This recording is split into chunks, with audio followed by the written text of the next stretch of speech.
dışarı çıkmayasınız. Hadi Allah'a emanet olun. Allah'a emanet.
Ertuğrul Bey'in Kılıçaklı olan kaleye zorbalıkla kurulmuşsun.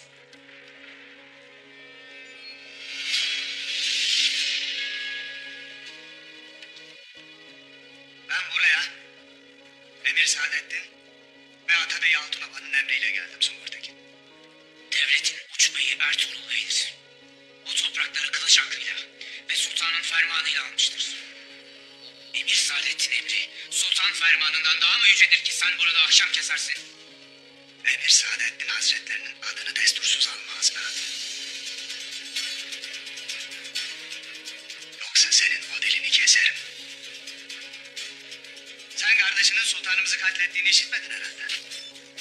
Sultanı öldürmekten zindanda. Belasını bulacak. Bunların hepsi iftiradır. Git derdini sarayda yeni sultanımıza. Kardeşinin katlettiği sultanın oğlunu anlat o vakit.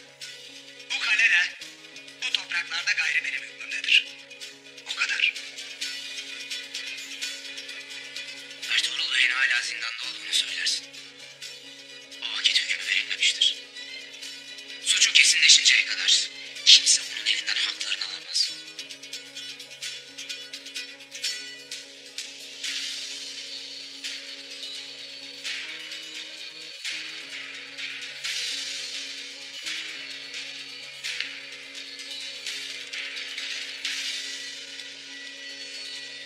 Sen de mi devlet buyruğuna karşı gelirsin? Bu devlet değil, zorba düzenidir. Ertuğrul Bey'in hakkını zorbalara yedirmem. Zindana attığın o 3 yiğidimizi de sana bırakmam. Ertuğrul Bey'in yokluğunda onun vazifesini yerine getirecek biri varsa o da bütün kayılar adına benim. Sen değil.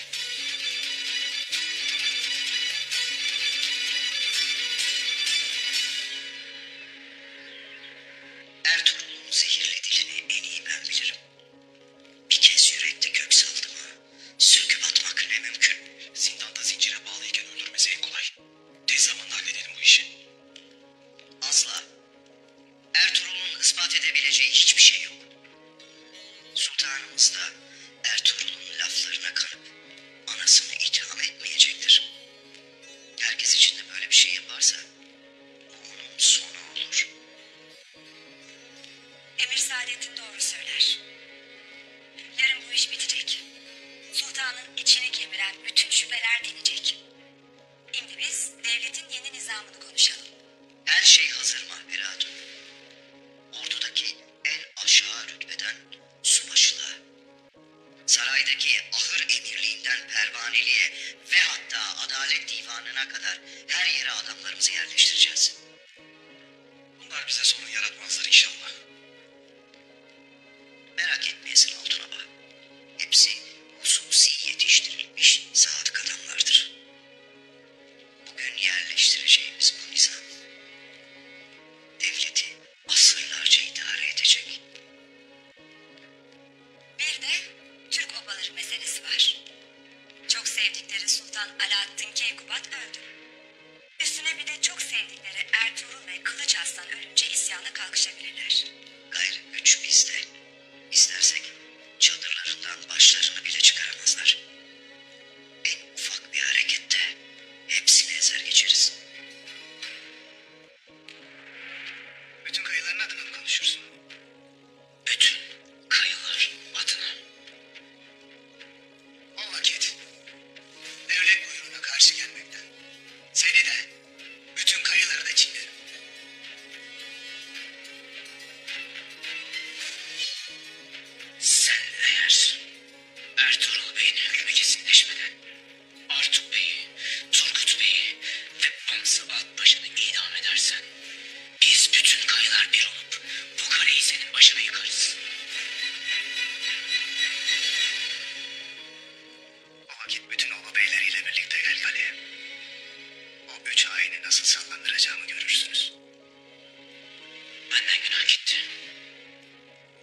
başsız bıraktırma bak.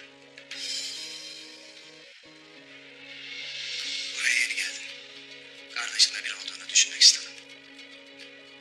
Kimlerin elinde sultanın kanı varsa sen onlara kulluk etmektesin. Akacak kan damarda durmaz. Sultanımızın canına kıyanlar kendi kanlarında boğulacaktır. İnşallah sen de onlardan biri değilsindir.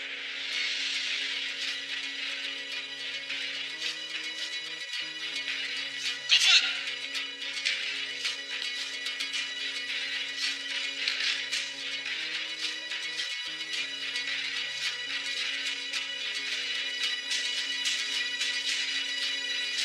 Şimdi gidin. Evvela sultanımızla konuşup tez bir hükme varması için onu ikna edeceğim. Bakalım Gıyasettin'imin adalet demarşası nereye varacak? Bir de kayılar meselesi var. Devletin en hassas uç yeri onların tahakkümü altında. Türk beyleri kayıtsız şartsız Ertuğrul'a itaat ederler. Ertuğrul öldükten sonra orası çok karışacak. Merak etmeyesin Altunaba. Kaledar Günalp Bey, Karacahisar'da vazifesinin başına geçti. Ordusuyla Karacahisar'ın üzerine bir atmaca gibi çökmüştür. Bundan gayrı uç yeri onunla ihya olacak. Başını kaldıranı, onun sivri pençelerinden kurtulması mümkün değildir.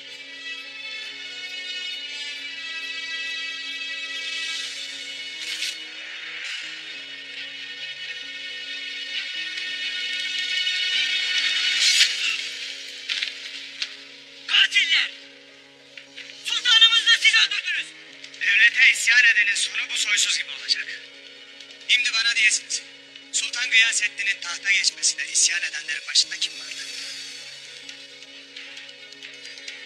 Sultan Alaaddin'in vasiyetine Veliaht Kılıç Arslan ve devlete sadık olan herkes.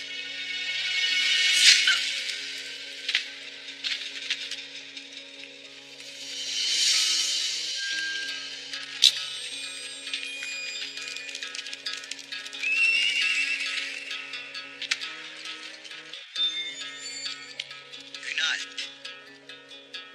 Sevgili yiğit evladım, sadık kaledarım. Bakıyorum ahlattan elin boş gelmemişsin. Sultan Gıyasettin'e isyan edenleri de getirmişsin bana. Emir Hazretleri, çok şükür ki siz itibarınız tertemiz. Vazifenizin başında bulun. Sultanımız Gıyasettin'in masum olduğumu anlayacağına zerrece şüphem yoktu. Allah masumların yanındadır.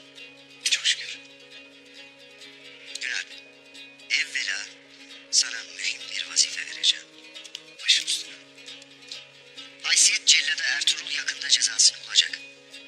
Lakin Karacahisar'da bıraktığı çetesinden hesap sormak da sana düşer. Ertuğrul'un uç beyliğine sen kurulacaksın. Devletimiz namına Ertuğrul'un işbirlikçileri olan Artuk, Bamsı, Turgut hepsi idam edilecek. Nereye yapacağım? Hala Katil! Her pisliğin arkasında sen varsın zaten. Lanet olası! Uğursuz!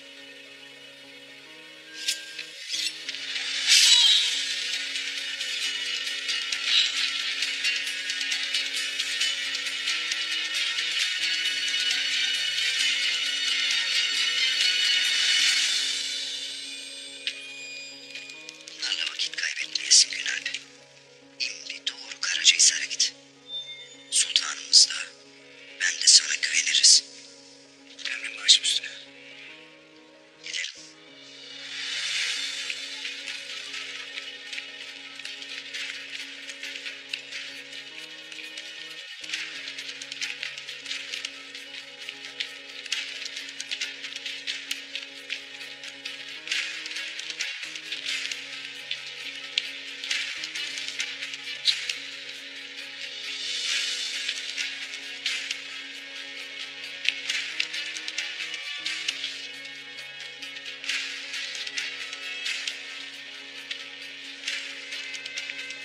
Kimsenin Emir Saadettin'e dil uzatmasına müsaade etmeyeceğim.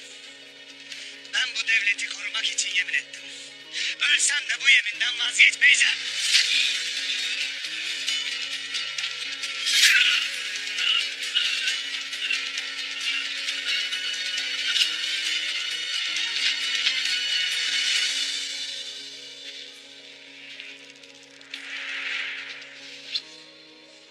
Karacahisar'a gidiyoruz.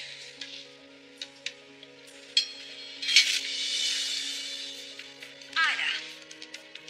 Emir Saadettin'in gereğini yapacağını işitin altına ama. Şimdi gidin. Sultan Gıyasettin'in büyük adalet temaşası başlasın.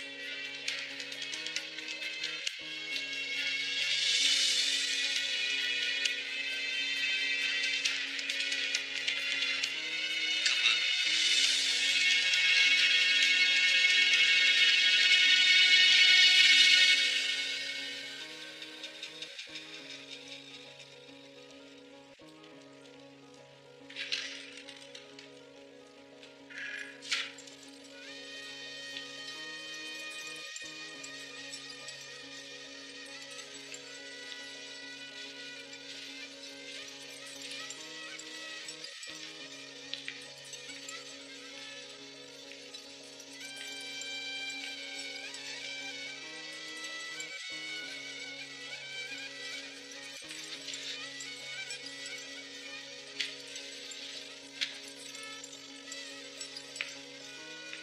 Siz...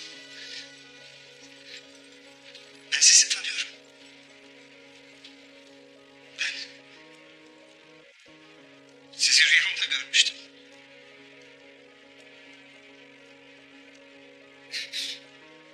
Lakin bu çok zor. Bu imkansız. Yoksa gene rüyada mıyım?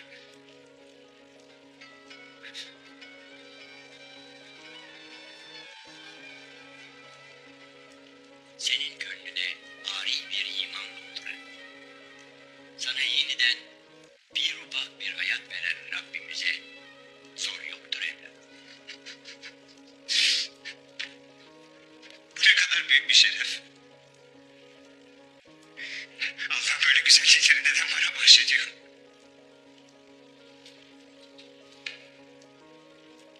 Bizler ancak Rabbimizin önünde diz çökeriz. Müminler ancak kardeştirler. Ayağa kalk. Kucaklaşalım be kardeşim.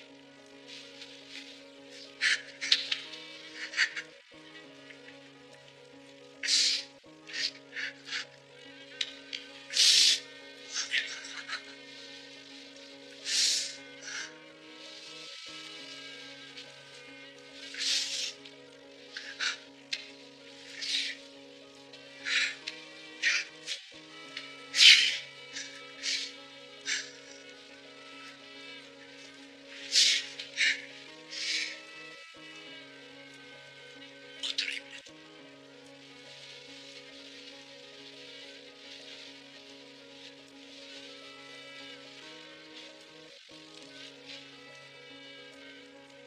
Yaralı olduğunu işittim.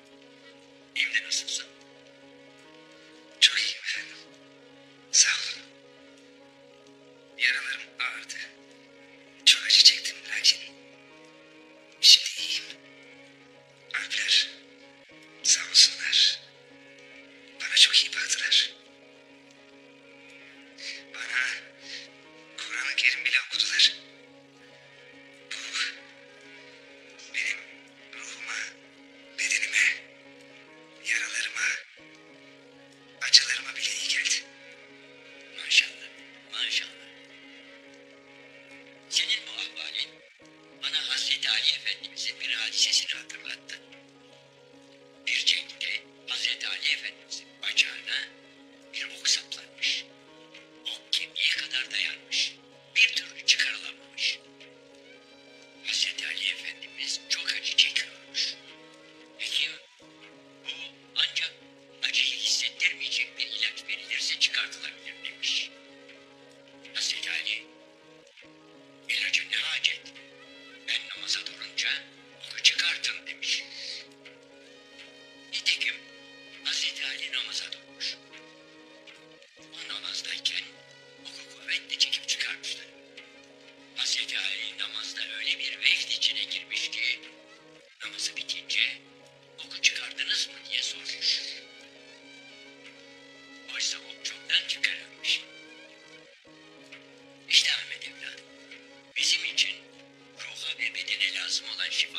gözü namazda ve Yüce Kur'an-ı Kerim'in zikrindedir.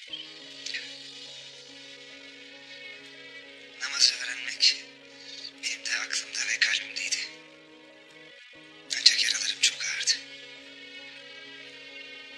Bu anlattığınız hadise beni çok etkiledi. Namaza karşı olan isteğimi alevlendirdi. İnşallah Allah'ım bana da namaz kılmayı nasip eder. Amin. Efendim, benim bedenimdeki harç edilmiştir fakat Ertuğrul Bey için endişe ederim. Onun başı dertteyken böyle durmak çok zor gelir. Başına bir hal gelecek diye korkarım. Hayrola evlat? Ne olmuş Ertuğrul Bey? Sultanın ölümünden bir su tutulup zindana atıldı. Yarın hükmü verilecek. İdam cezası verilecek diye korkarım. Devlete karşı gelmemek için burada durup böyle bekleriz lakin zorumuza gider.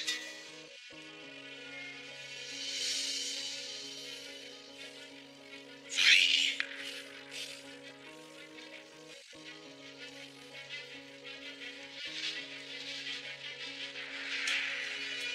Ertuğrul Bey gibi devletimize ve sultanımıza birçok hizmeti bulunmuş bir yiğide bu zulmü nasıl reva görürler?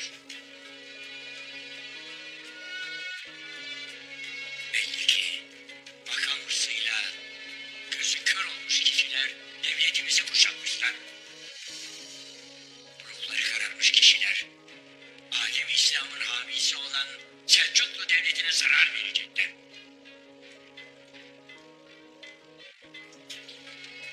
Allah bunların şerrinden devletimizi muhafaza eylesin. Amin.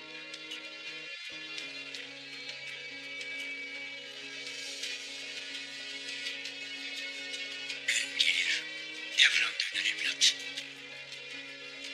Herkesin bir hesabı varsa Allah'ın da bir hesabı vardır. Hakikat şu ki Allah'ın hesabına karşı gelmeye kalkışanlar helak olacaklar. Helak olacaklar. Helak olacaklar.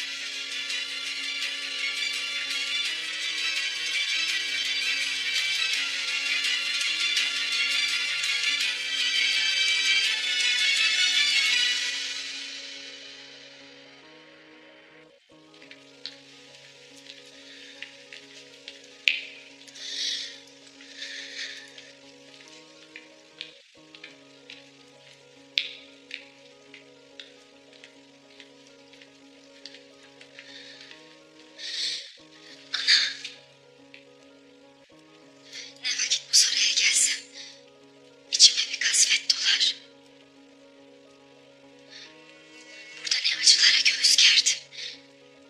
Lakin bilir misin? Hiçbiri bu kadar zor gelmedi bana. İmdi Ertuğrul'um zindandayken o taş duvarlar üzerime yıkılacak gibi olur ana. Yüreğim darlanır. Ah benim güzel kızım. Lakin sabırlı olmalısın. Her darlığın ardından bir ferahlık gelir mutlaka. Allah Ertuğrul'a bir çıkış yolu gösterecektir. Hadi. İnşallah ana.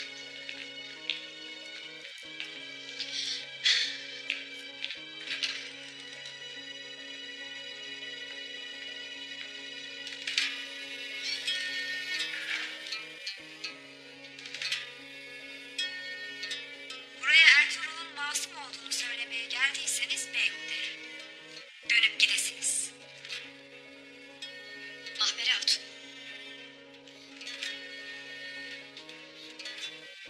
Ertuğrul Haşmetli Sultanımızı bizden koparmışken siz hangi yüzle huzuruma çıkmaya cüret edersiniz? Mahmere Hatun. Ertuğrul Bey'in suçu henüz ispat edilmemişken ona da bize de bu ettiklerimiz reva mıdır? Ah, doğru söylersin Halime Hatun.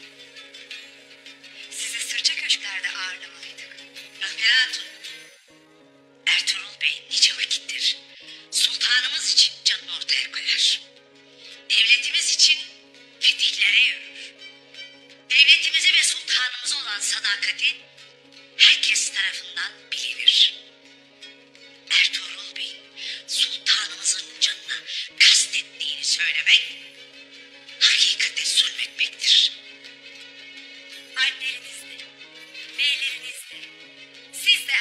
kanmışsınız. Onun kibrini ve hırsını görememişsiniz. Oğlun olduğu için kabullenmen zordur belki. Lakin Ertuğrul, sultanımızı bizden koparan bir haindir. Ve cezası tez vakitte verilecektir. Mahperi Hatun, Ertuğrul Bey kibir ve hırsla hareket etmez. Hem sizin bu suçu ispat edecek bir deliliniz var mıdır?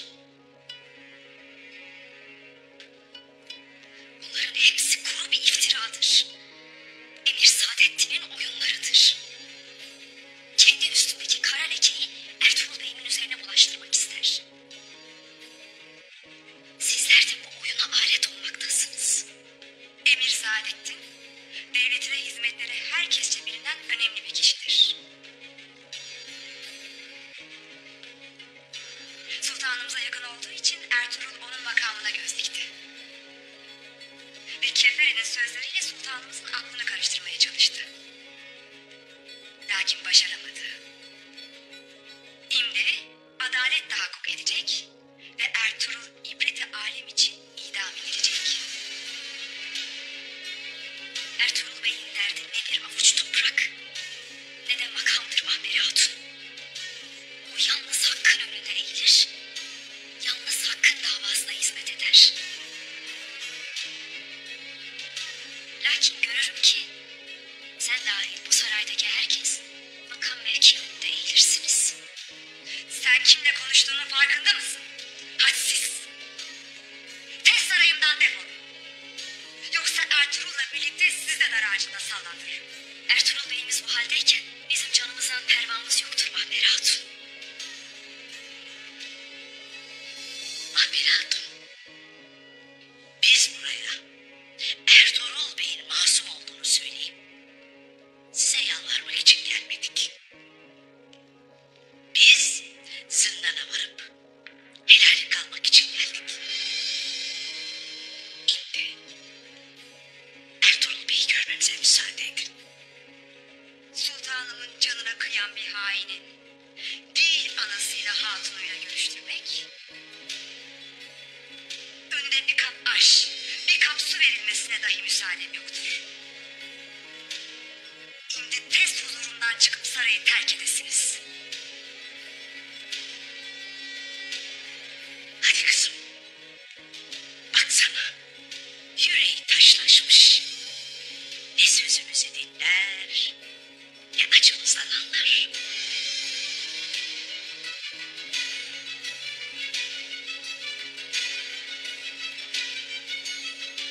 Nöbetçiler! Tez bunları huzurumdan alasınız. Saraya adımlarını dahi atmayacaklar.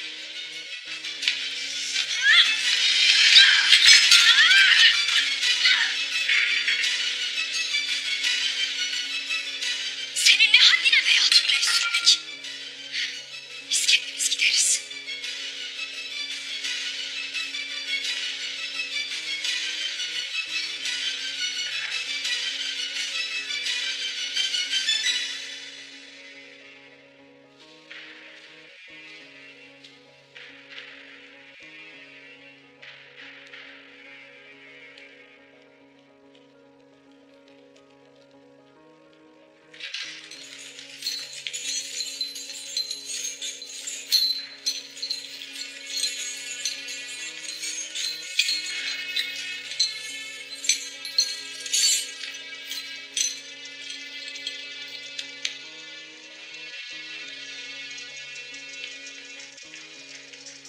Yarın hükmünü vereceğim Ertuğrul.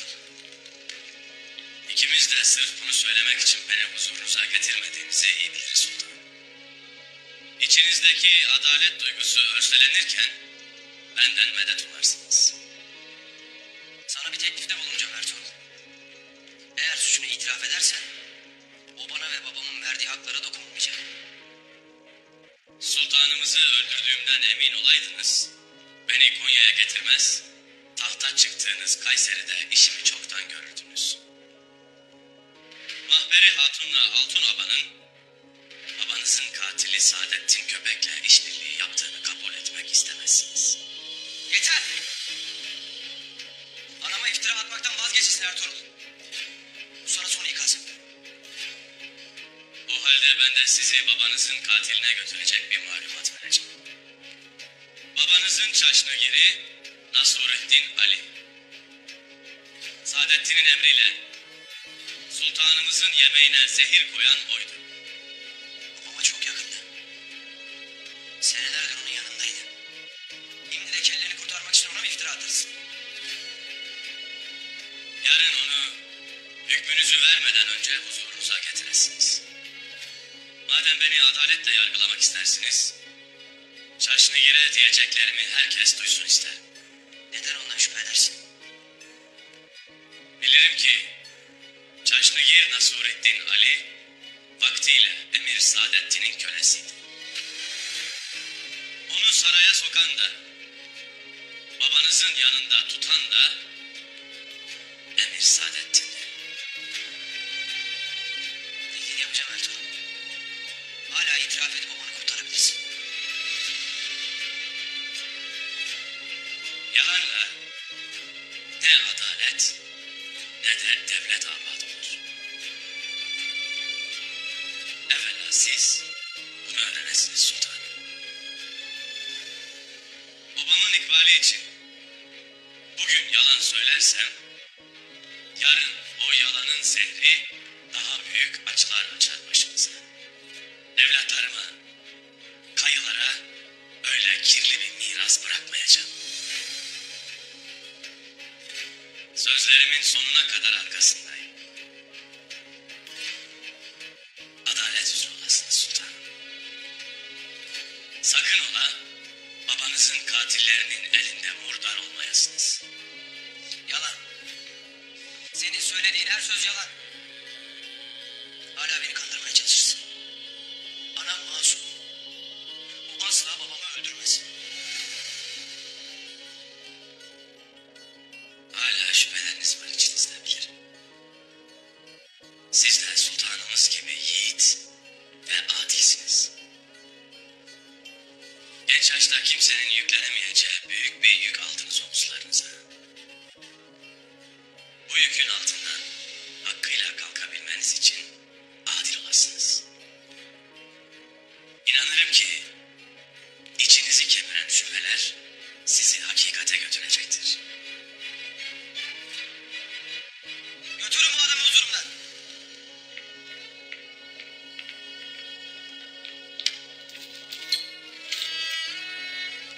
Yarın suçunu itiraf etmen için sana son bir imkan vereceğim Ertuğrul. Sakın bu sözümü unutmayasın. Götürün.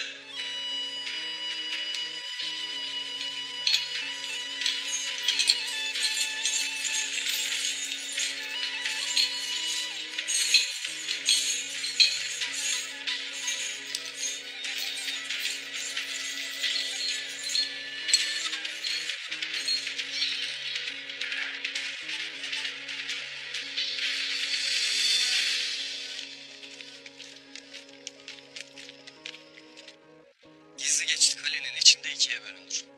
Bir yol zindana doğru, bir yol da avluya doğru gider. Zindana giden yolculuk uzun olur. Çok da uzun sayılmaz. Atık davranırsak nöbetçileri hemen bertaraf ederiz. Ünalp bu geçidi keşfetmiş midir? Bilmesi mümkün değildir beyim.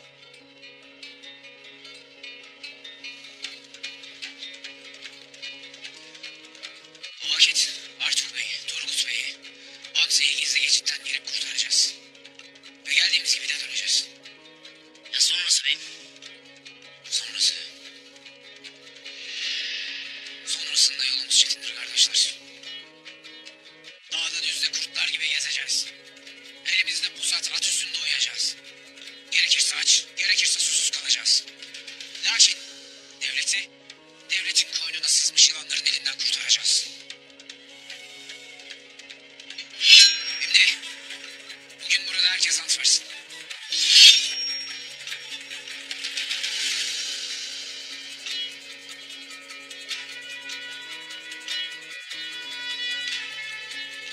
Devletimiz için, yurdumuz için, kanımızın son damlasına dek mücadele etmezsek, gök pusatlar bedenimize girsin, kızıl kanımıza bulanıp çıksın, gök girsin kızıl çıksın.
şehzadem?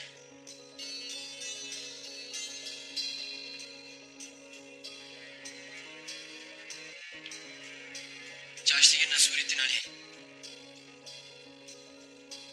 Sultan olur olmaz Emir Saadettin'i affedip Çarşıgir Nasurettin'in makamlarını yükseltmemi istedim benden.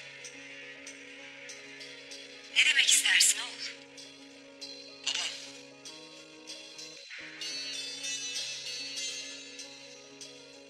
Emir Saadettin'i azledip sürgün ettiğinde şüpheler içindeydi. Hepsi Ertuğrul ve Tekfur eskisi Ares'in iftiralarıydı. Hainin kim olduğu ortaya çıktı. Hala neyin peşindesin sultan? Emir Saadettin'le aranda ne bağ var ana? Bana hakikati söyle. Emir Saadettin, sultanımız senelerce hapis yatıp çıktığından beridir ona hizmet etti. Ömrünü ona ve devletimize adamıştır. Dahası yassı çemen...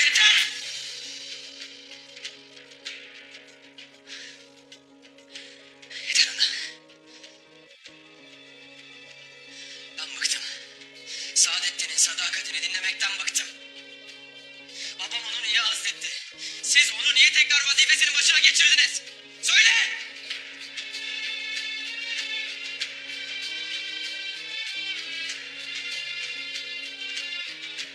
Ben gidip Saadettin'le konuşacağım. Ertuğrul seni de baban gibi sözleriyle zehirlemiş. Ne yaptığını bilmezsin. Yarın kurulan mecliste hüküm vereceksin. Yeter. Saadettin, babamı öldürürken sen de onunla birlik mi oldun ana? Bana hakikati söyle. Babamın katilleriyle sen de birlik mi oldun ana?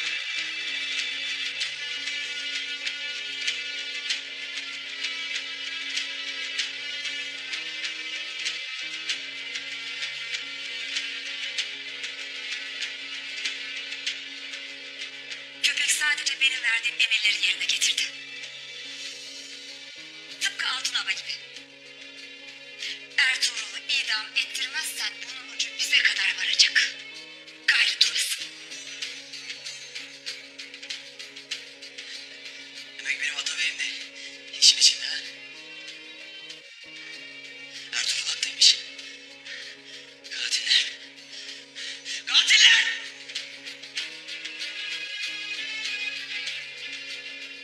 Ana sen ne ettin? Nasıl yaptın? Nasıl kıydınız babama? Kılıç Aslan anasıyla atabeyleriyle bir olup tahta çıkar çıkmaz ilk senin kelleni alacaktı. Günahın büyüktür. Lakin bunu sırf senin için yaptım Gıyaset.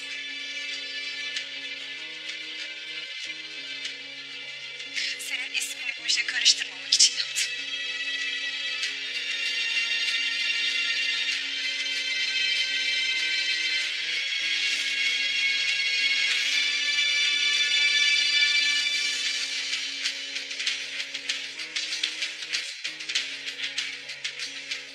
Nasıl kıydınız babama? Ha? Nasıl kıydınız babama? Saray meclisini kurup sana düşman olanları ezip seni sultan yaptıran da bendim. Bunu unutmayasın oğlum. Bana oğlum deme. Senin beni doğurduğun güne lanet olsun. Yalvarırım etme oğlum. O ölmeli. Yarın mutlaka Ertuğrul'u idam etmelisin.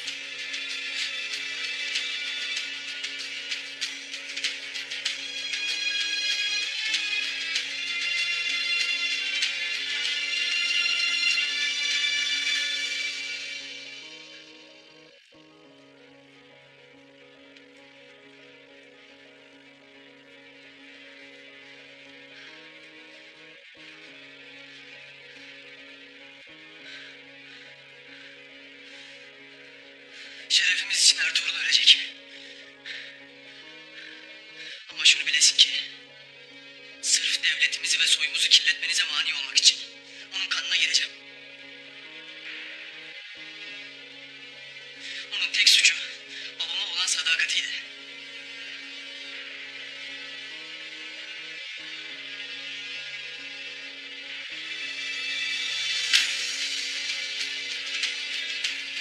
Zafer!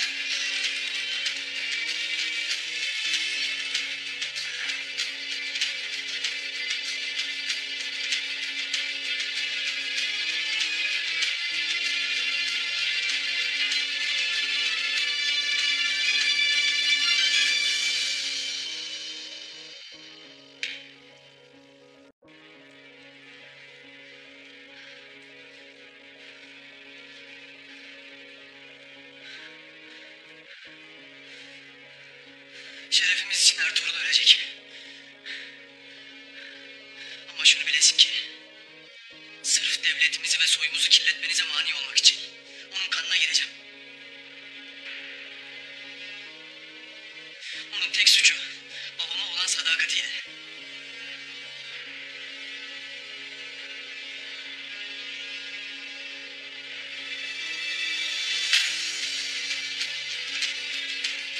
Zafer!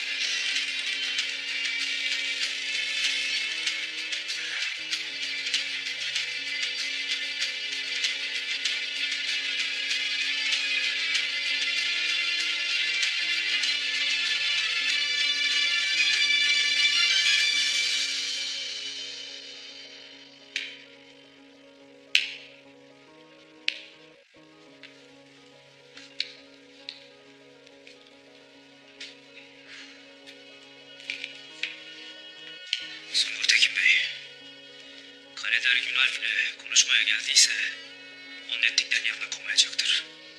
Biz de yaysa kapılmayalım. Kardeş, biz devlete asi gelmeyelim diye teslim olduk. Lakin o Kaleder mıdır nedir? Sungur Tekin Bey'imi dinlemez ise ahanda bu demirleri kırar, kaleyi yeniden başlarına yıkarım. Biz kurtulmanın bir yolunu bulsak da elimize edecektir. Saadet'in köpeğin iftiralarından nasıl koruyacağız beyimizi?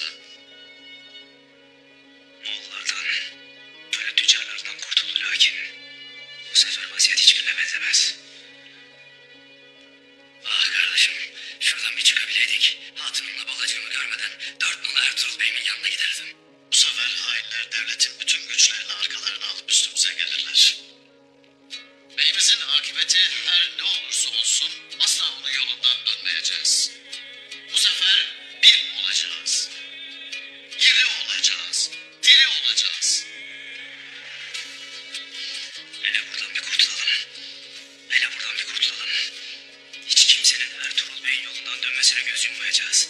Andolsun ki zor görüp de kaçanları aramıza barındırmayacağız. Andolsun kardeş, andolsun.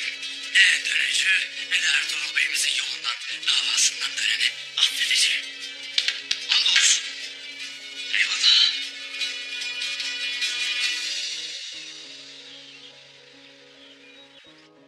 Velhasıl Sultan Gıyasettin gayrı her şeyi bilmekte.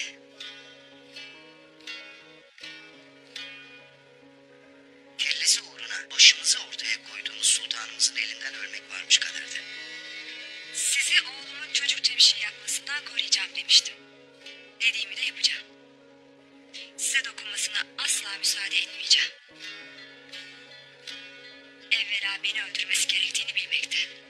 Sultanımızın bize olan öfkesine nasıl mani olacaksınız? Oldum bile. Gece kılıcını alıp Saadettin'in hesabını görmeye gelecekti. Onu durdurdum. Nasıl? Kol kırılır, yen içinde kalır Saadettin. Babasını zehirleyip saltanatı ele geçiren bir sultan olmak istemez.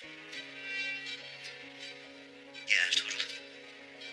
Saltanatının şerefini korumak için sultanımız yarın Ertuğrul'u idam ettirecek.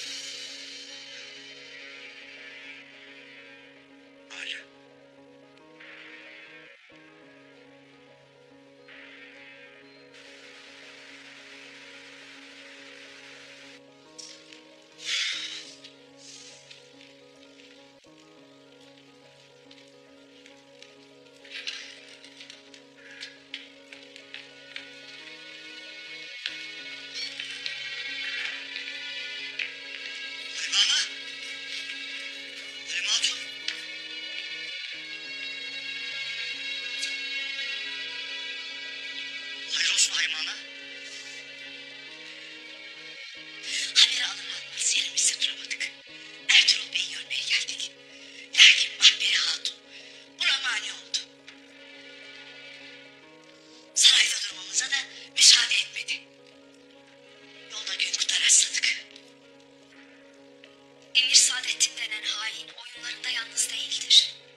Üzerimize kurulan tuzakların farkındayız Hayman.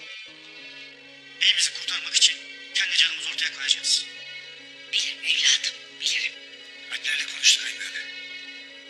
Önce hükmü verilmesini bekleyeceğiz. Eğer Ertuğrul Bey'imiz için idam hükmü çıkarsa o zaman idam yerine basıp beyimizi sağ salim kurtaracağız.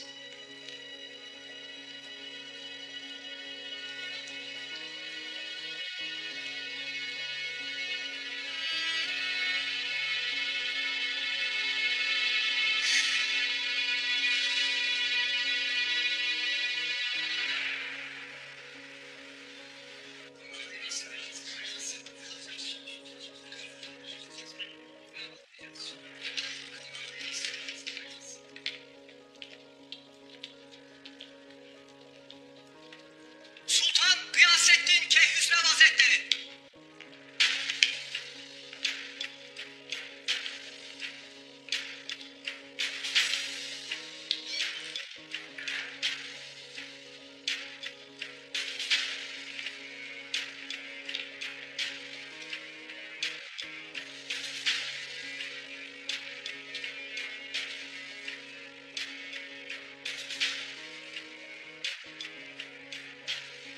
Ertuğrul Bey getirin.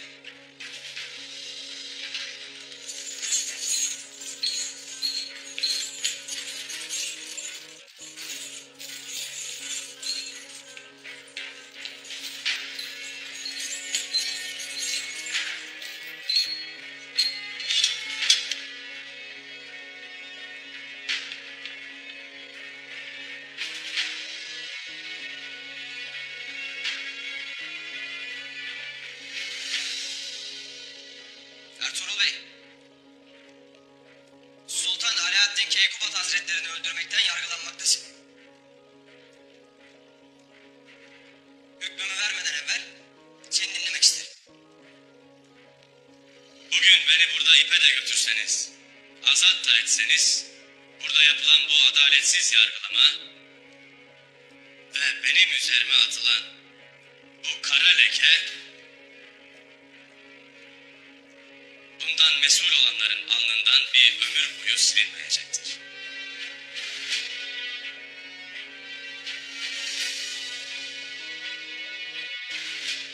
Ertuğrul Bey, Adalet Divanı gerekli tahkikatları yaptı. Ortada iftira yoktur.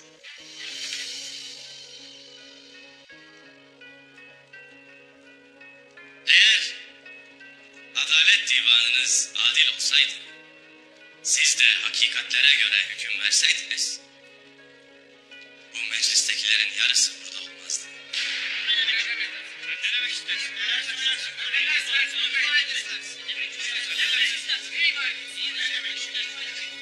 Yeter! Gayrı hüküm vaktidir.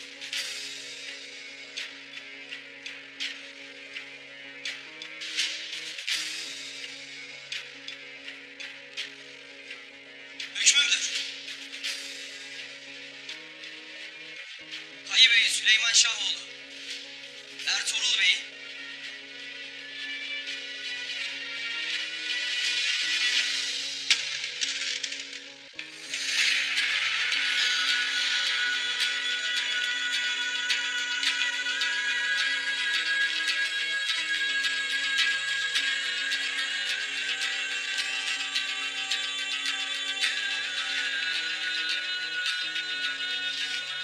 huzuruma destursuz girersin.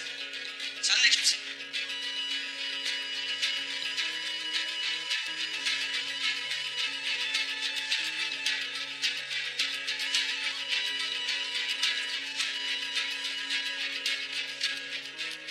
Adaletten sapanlara Allah'ın gazabını hatırlatmaya gelen bir kayıp.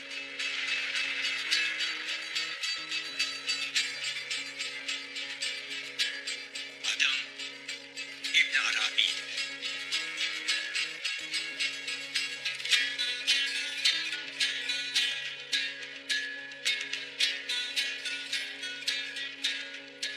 Ya Rabbi.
Ben Kaleder Günalp Bey. Ahlat'tan geldim.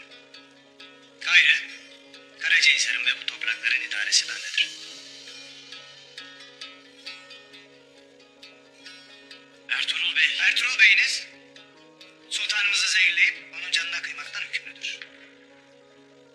O ve onunla işbirliği edenler cezalarını çekecekler. Olmaz öyle bir şey. Böyle bir şey mi? Böyle bir şey yapmaz. Beyler!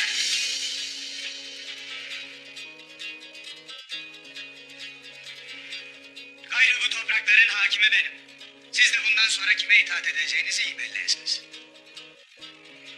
Ertuğrul Bey kendini devletin hizmetine adamış bir uç beydir. Ertuğrul Bey nicedir, devlet için cenk meydanlarında canını ortaya koyar. Sultanımızın canına kastedecek bir hain olduğuna ihtimal vermem. Böyle bir ihtimal var.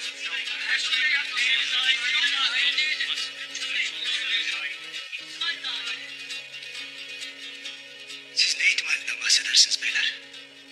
Koskoca Selçuklu devletin tahkikat yapmış, kanaat getirmiş ki hükmünü vermiş. Bu düzen kimseyle kaim değildir. Çok şükür Allah'a ki devlet ve töre hala ayakta.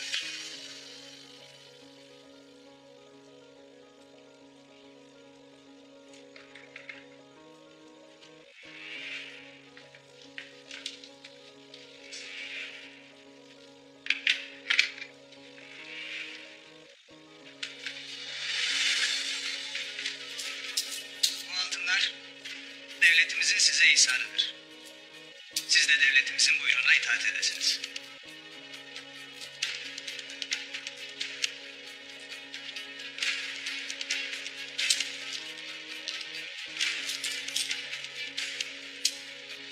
Şayet devletimizin buyruğuna itaat etmeyip baş kaldırmaya kalkan olursa sıra onlara da gelecek.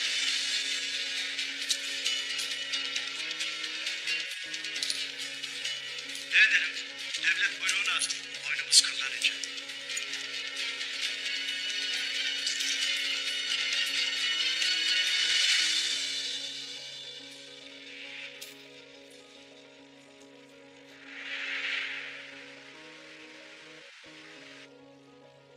Merhum Sultanımız Alaaddin Keykubat Hazretleri size hürmet ederdi.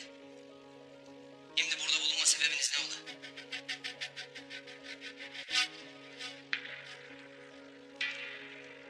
Buraya gelme sebebim, burada tahrip edilen adaletin hakkıyla inşa edilmesi için size yol göstermektir. Ertuğrul Bey, nice vakit babanız Alaaddin Keykubat'a sadık kalarak devlet için cenklere girmiş, canını dişine takarak devletine nice yurtlar edindirmiş, zaferler kazanmış yiğit bir beydir.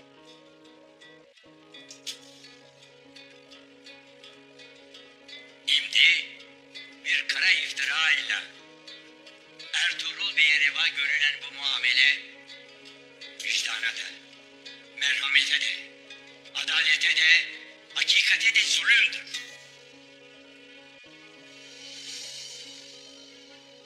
Size hürmetim vardır. Yapılmış. Ertuğrul Bey suçlu bulunmuştur. Hakikatler zahirde yapılır. Zahirde yalan olabilir, hile olabilir. Lakin hüküm hakikatle verilir. Hakikat ancak gönülle bilinir. Gönlünüzde tahkikat yaptınız mı sultanım?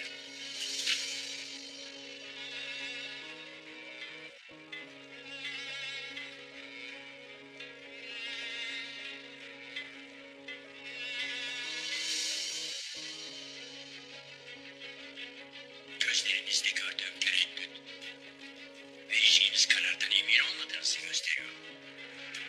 Belli ki gönlünüzde yaptığınız tahkikat, Ertuğrul Bey'in suçlu olduğuna sizi inandırmaz.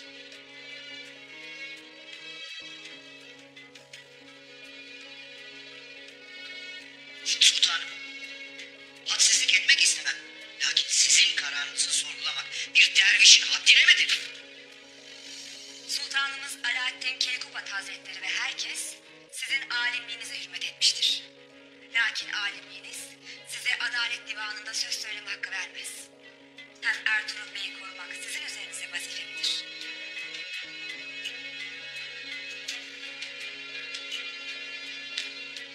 Peygamber Efendimiz haksızlığa karşı susan dilsiz şeytandır buyurur.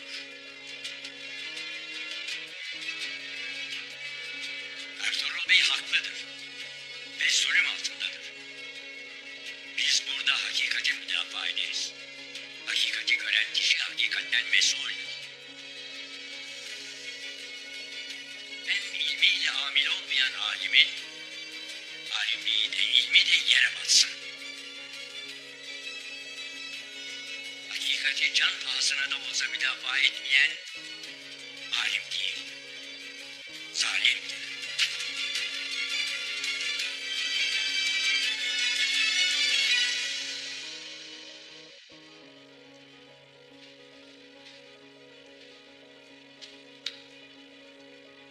Ben Ertuğrul Bey'in masum olduğuna inanırım.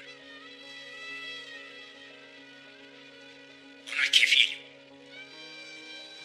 Eminim siz de benim kadar onun masum olduğuna inanırsınız. Şimdi buna rağmen Ertuğrul Bey'in idamına hükmederseniz evvela beni idam etmeniz gerekir.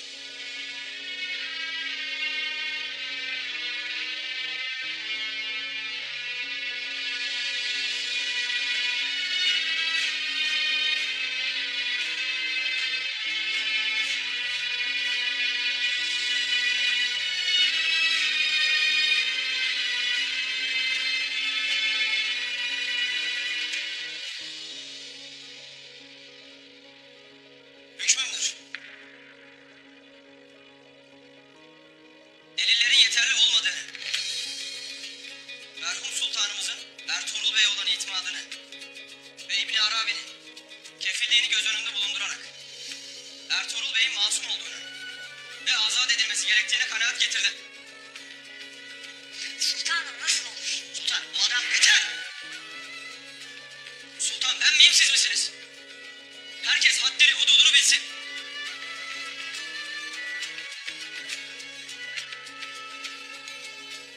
Ben hükmümü verdim. Herkes buna biat edecek. Şimdi itirazı olan var mı?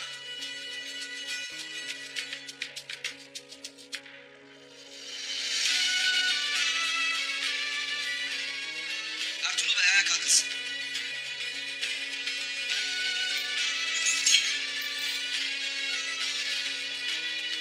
Bir diyeceğim var mıdır Ertuğrul Bey? Bugün burada İbni Arabi vesilesiyle tecelli eden adalet inşallah daim olur sultan. Allah size de devletimize de zeval vermesin. Şimdi obanın ve merhum sultanımızın verdiği vazifelerinin başına geçesin.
Süleyman Şahoğulları'nın kanına bulaştırma dedim. Lakin sen böyle istedin.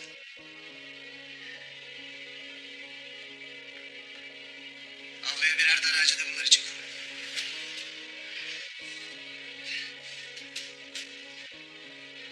Atın hepsini.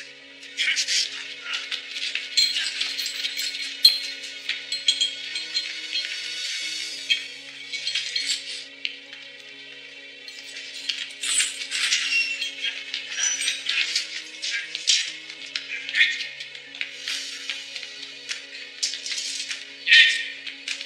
İçeri.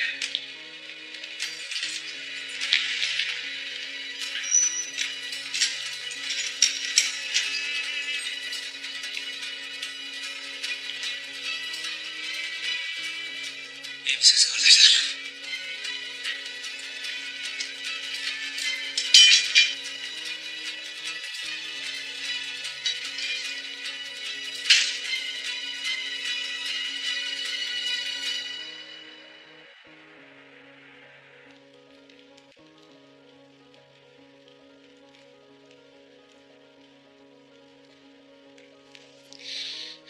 Hala bir haber yoktur.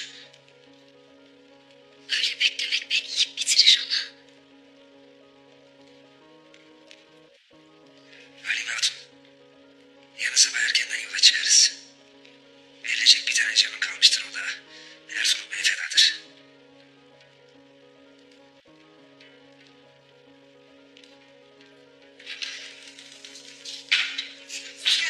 Hoş gördük. Ertuğrul Bey.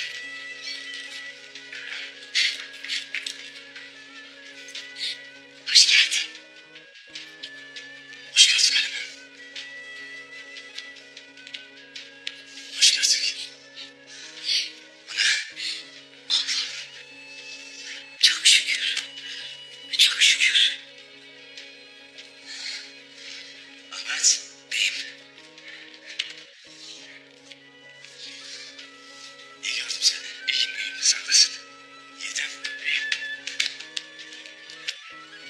Ey maşallah. Ey maşallah.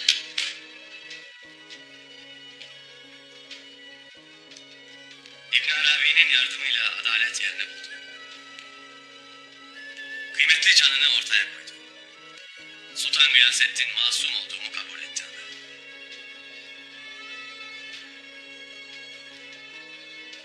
Adaleti tecelli ettiren Yüce Allah'tır. Bizler yalnızca vesileyiz. Biz Hakk'a hizmet edenin hizmetkarıyız. Alnımla kıyla denize çıktın ya oğul. Artık ölsem de gam yemem. Allah sizden de razı olsun efendim. Ertuğrul Bey, Kaledar Günal Bey, Artuk Bey, Turgut Bey ve Bamsı Alp'i zindana attı. Seninle bir oldukları için onları da idam edecek. Bilirim Halime. Bilirim. Ahmet, Alper, ders hazırlan. Yola koyulacağız. Emrin olur beyim. Buyur Hüseyin Bey.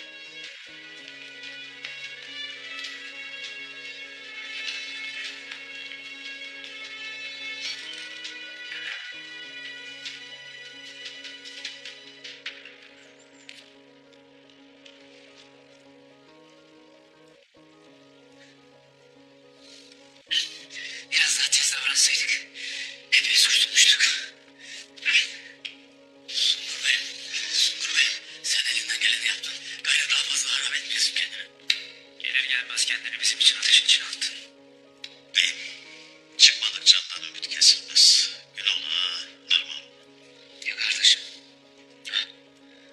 Kardeşim Ertuğrul imdine etmektedir Recep. Buradan kurtulmuş olsaydık dağları yolları dolu dizgin aşar kardeşimin yanına varırdık. Kardeşin Ertuğrul'un akıbetini merak edersin Sungur Tekin.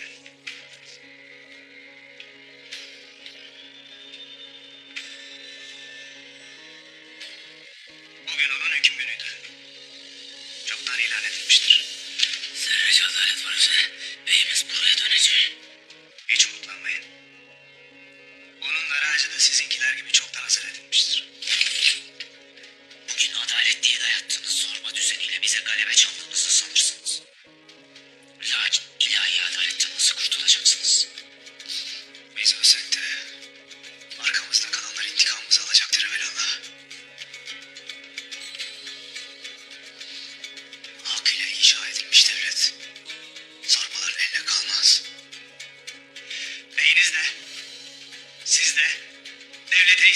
gerçekten cezalandırıldınız. Ardınızdan gelenler de devlete isyan ederse onları da ezer geçeriz. Beyiniz yarın Konya kapısında sallandırılırken ben de sizi burada sallandıracağım. Hepiniz ibret alem olacaksınız.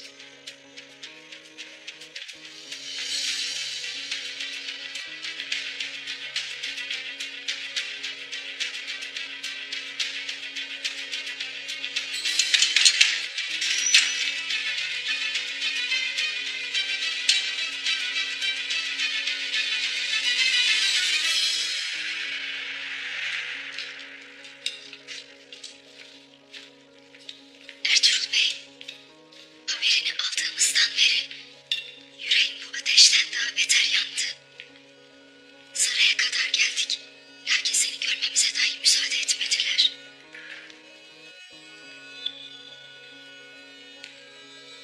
Lakin adalet tecelli etti. Adaletsizliğe kurban gitseydin ne yapardık? Allah muhafaza.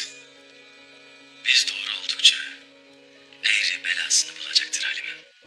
Adaletten kimsenin kaçışı yoktur.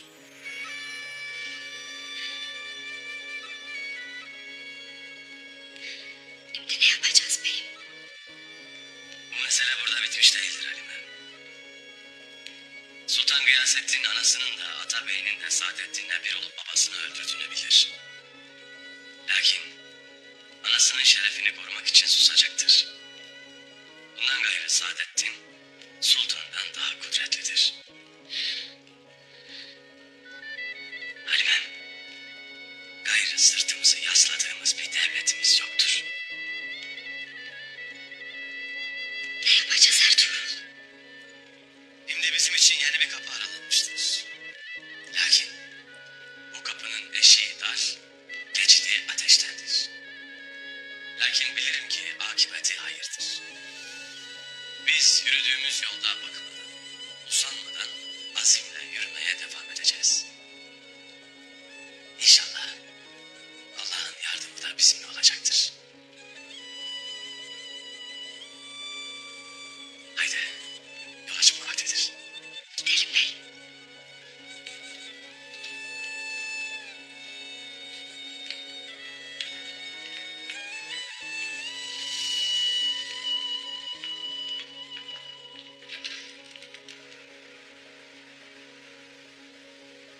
Sultanımız bu verdiği kararla hepimizi şaşkına çevirmiştir.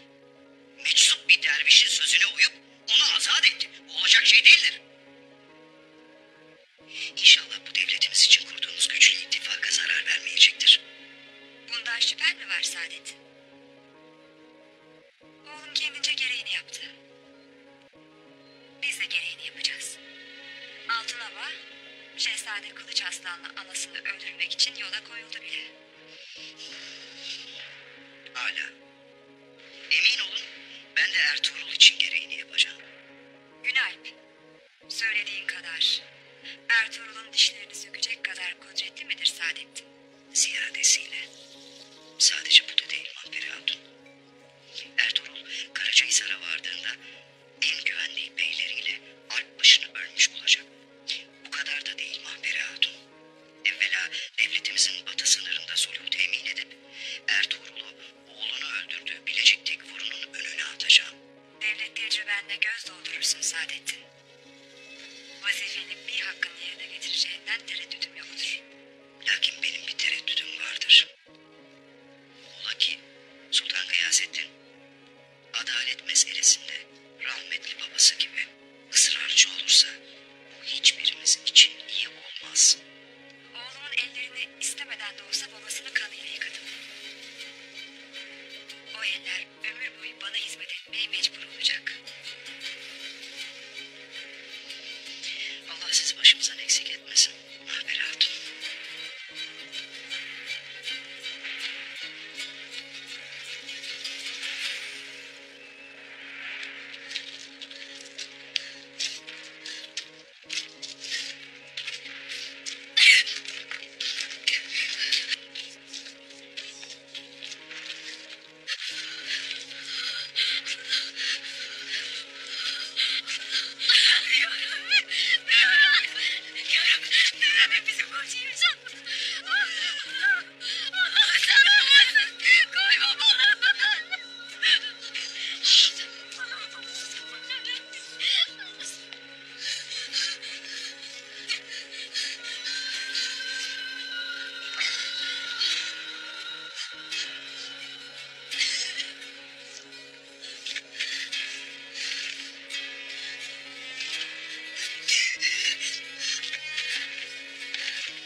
Helal olsun Yiğit Bey.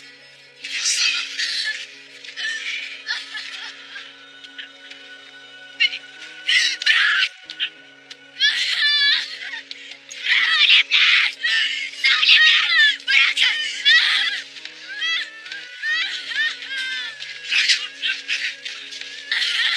Bu yaptıklarınızı karşılığını misliyle ödeyeceksiniz. Bu zulüm yanınıza kâr kalmayacak. Affolsun.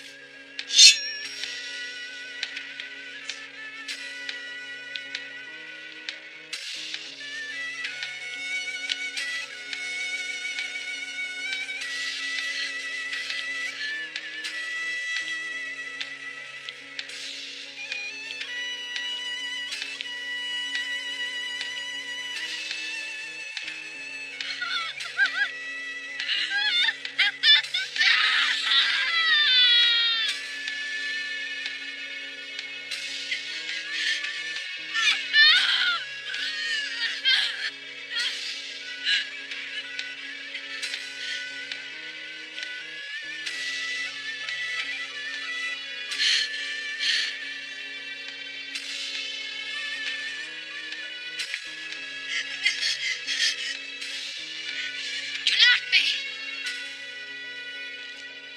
Ettiğinin bedelini er geç ödeyeceksin. Mahsumları kırarak, fethettikleri kalede onları asarak kendi ölümüne hazırlarsın.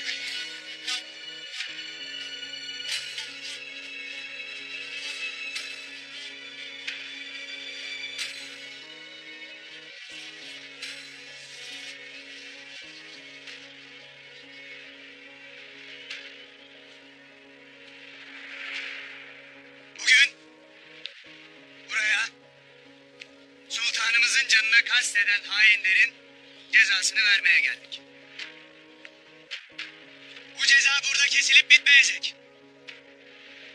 Sefere giderken şehit ettikleri Yiğit Sultanımızın vebaliyle